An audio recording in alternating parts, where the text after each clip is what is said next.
નમસ્કાર દર્શક મિત્રો, આઈએચપી ન્યૂઝનું હાર્દિક સ્વાગત છે। હું છું આપની જર્ની મકવાણા। તો સમાચાર કરતા પહેલા નજર કરીશું મુખ્ય સમાચાર પર।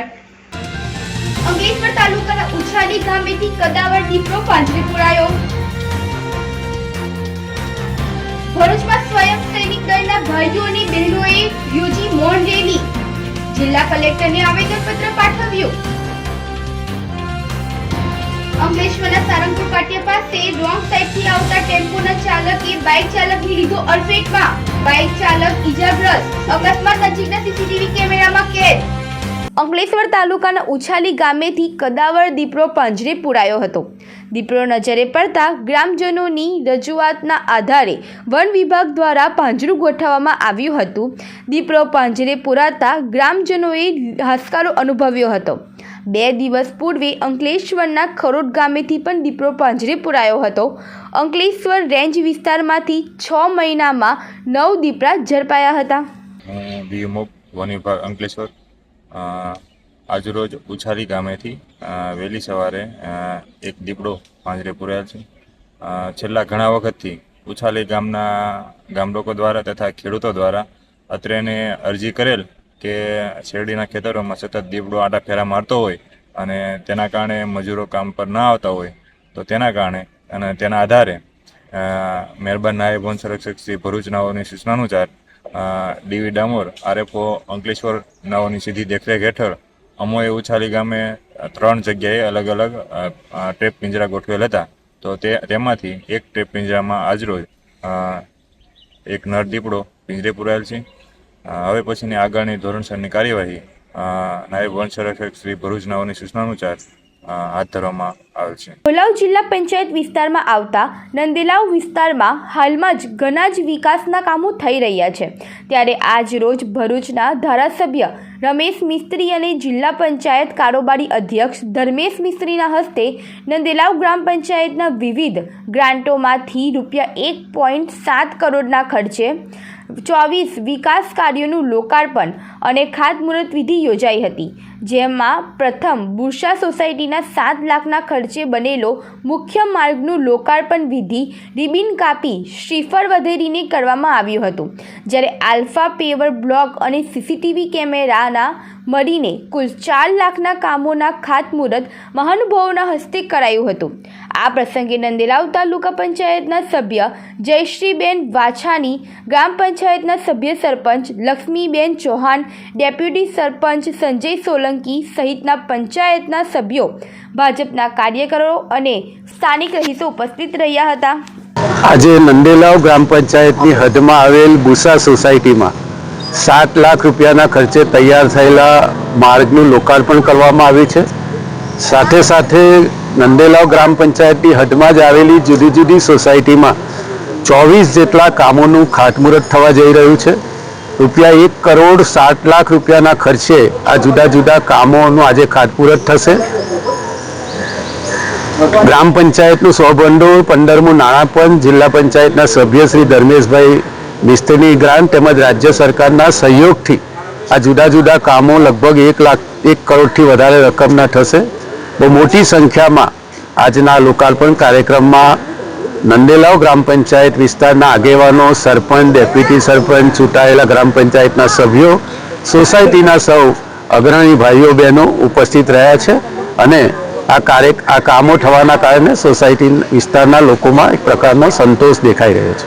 ભરૂચમાં સોમવારના રોજ સ્વયં સૈનિક દળના ભાઈઓ અને બહેનોએ શહેરના સ્ટેશન સર્કલ નજીક આવેલા ડૉક્ટર બાબા સાહેબ આંબેડકર પ્રતિમા ખાતે એકત્ર થઈને એક મૌન રેલી યોજી ભરૂચ જિલ્લા કલેક્ટર કચેરી ખાતે મહામુહિમ રાષ્ટ્રપતિને સંબોધીને કલેક્ટરને આવેદનપત્ર આપવા પહોંચ્યા હતા। એસએસડીના સભ્યોએ આપેલા આવેદનમાં જણાવ્યું હતું કે બિહાર રાજ્યમાં આવેલા બોધગયામાં બૌદ્ધ સમુદાય દ્વારા મહાબોધિ મહાવિહારને વિધર્મીઓથી મુક્ત કરાવવાની માંગણી માટે ઘણા વર્ષોથી ભારત અને વિશ્વના વિવિધ બૌદ્ધ સંગઠનો અને બૌદ્ધો અલગ અલગ સમયે આંદોલન ચલાવી રહ્યા છે, પરંતુ આજ દિન સુધી સરકાર, કોર્ટ કે કોઈ રાજકીય સંગઠન દ્વારા આ બાબતે કોઈ નક્કર પગલાં ભરવામાં આવ્યા નથી।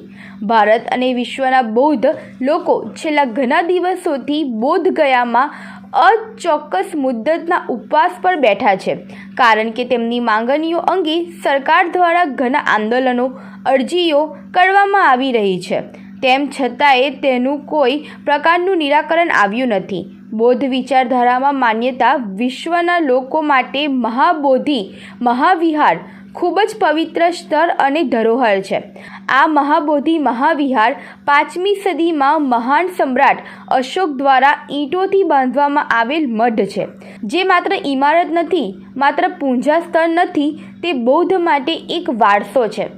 ન્યાયની આશા સાથે જો ઉપરોક્ત મુદ્દાઓ અંગે યોગ્ય પગલાં લેવામાં નહીં આવે તો આગામી દિવસોમાં ભારત અને વિશ્વના બૌદ્ધો દ્વારા વિશ્વવ્યાપી આંદોલન કરવાની ચીમકી પણ ઉચ્ચારી હતી. આમોદ નેશનલ હાઈવે 64ને અડીને મલ્લા તલાવડી વિસ્તારમાં માટી ખાલી કરીને આવતા એક હાઈવા ડમ્પરમાં લાગી આગ. ઇલેક્ટ્રોનિક લાઇટનો વાયર અડી જતાં લાગી આગ. આમોદ નગરપાલિકાનું ફાયર શોભાના ગાંઠિયા સમાન. આમોદ તાલુકામાં આગની ઘટના જ્યારે પણ બને તો ફાયર માટે તંત્રએ વલખા મારવા પડે છે. માટી ખાલી કરીને આવતા હાઈવા ડમ્પરમાં લાગી આગ.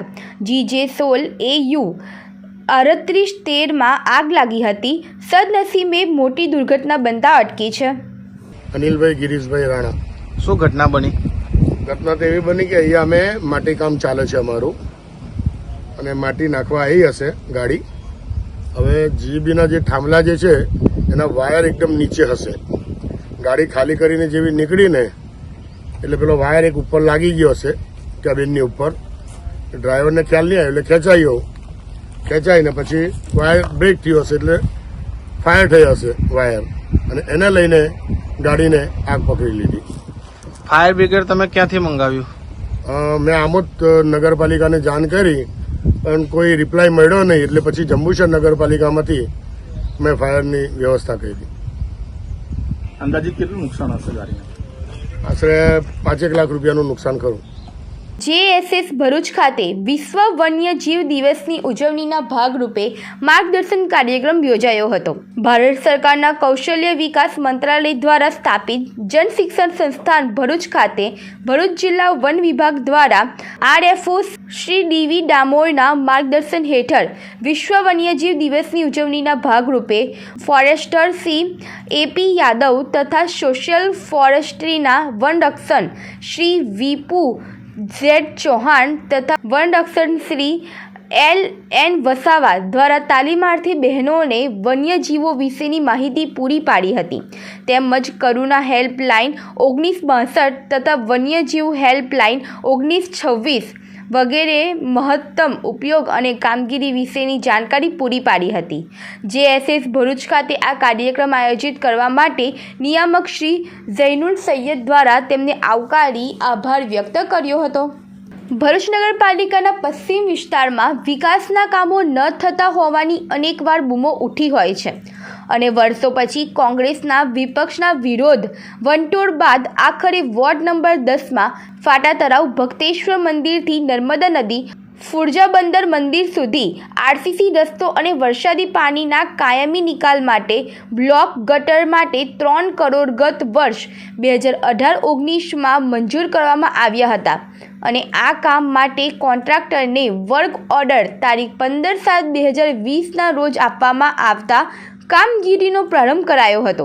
દત્ત મંદિરથી ફુરજા નારિયેલી બજારથી કોન્ટ્રાક્ટરે કામગીરી શરૂ કરી અને RCC રસ્તો બનાવવા સાથે ગાંધી બજારમાં બ્લોક ગટર અને RCC રસ્તો બનાવ્યો, અને 1/2 કિલોમીટરનો RCC રસ્તો અને બ્લોક ગટર બનાવ્યા બાદ અન્ય 1/2 કિલોમીટરનો RCC રસ્તો અને બ્લોક ગટર બનાવવાની કામગીરી વેરા કોંગ્રેસ અને AIMIના નગરસેવકો વચ્ચે વિવાદ ઊભો થતાં કામ ટલ્લે ચડ્યું હતું, અને બંને પક્ષોના નગરસેવકો વચ્ચે ધીંગાણું થતાં મામલો પોલીસ મથકે પણ જે તે સમયે પહોંચ્યો હતો. સમગ્ર કામગીરી દરમિયાન સ્થાનિક રાજકીય નેતાઓના ત્રાસ અને કોરોના કાળમાં મટીરિયલમાં વધેલા ભાવ વધવાના કારણે તથા પેમેન્ટ પણ ન નીકળતું હોય જેવા અનેક મુદ્દાઓ ઉપર કોન્ટ્રાક્ટરે આ કામ કરવું નથી કે કામમાંથી મુક્તિ અપાવો તેવો લેટર નગરપાલિકાના ચીફ ઓફિસરને સંબોધીને તારીખ 28/7/2023ના રોજ નગરપાલિકાને આપી પોતાનું કામ બંધ કર્યું. ત્યારબાદ છેલ્લા 2 વર્ષથી આ કામ સ્થાનિક નગરસેવકોના વિવાદમાં કામ ન થતાં 2 વર્ષથી ચોમાસાની સિઝનમાં લોકોએ ઘરમાં જ પુરાઈ રહેવું પડે છે.